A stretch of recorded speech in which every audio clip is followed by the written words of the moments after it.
When I used to do things for my mom, type things, whatever, I would always listen to the Dodgers because they were a fairly new, team in town. They'd only been around, maybe 4 or 5 years.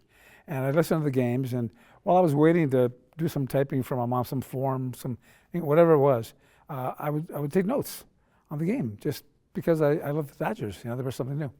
And then I would write my own version of the story. The next day when the newspaper came out, once in a while I'd find a discrepancy, and I'd be really angry. I'd say, "Mom, these sports writers don't know what they're doing." She goes, "Really? Well, why is that?" And I said, "Read this story." I said, "Does this say that the Dodgers won the game when Maury Wills stole home base and John Roseboro hit a long outfield fly?" No, it doesn't. And that's why the game was won. And she said, "Well, write your own version." And that's how I started to write. At 14, I was at Dana, and I got involved in journalism because I just had a penchant for it.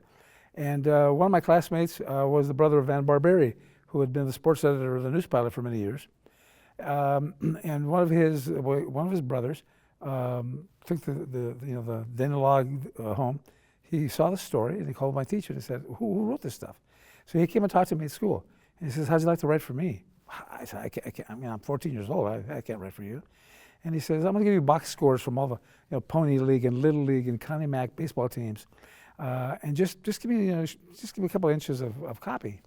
Well, I learned the business that way, and pretty soon, at the age of 15, I went with him to the Coliseum and covered what's now called Super Bowl I.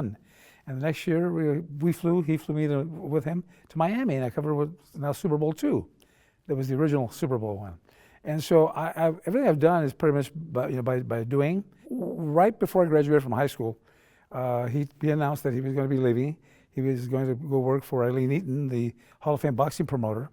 And so Bob Beck, who was the managing editor of the News Pilot, and who was like my godfather, he was like my second dad, because he saw something in me that I didn't see, and he really groomed me for the news business.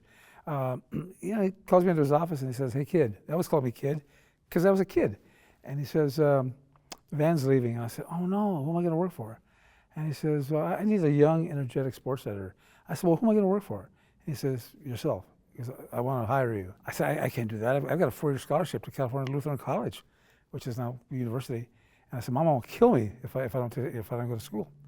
Well, when my mom found out that I was going to get a job and drive a company car, and she wouldn't have to pay insurance and all that, she says, "College can wait." And so I became a sports editor of the News Pilot at 18 on the Monday after I graduated from high school.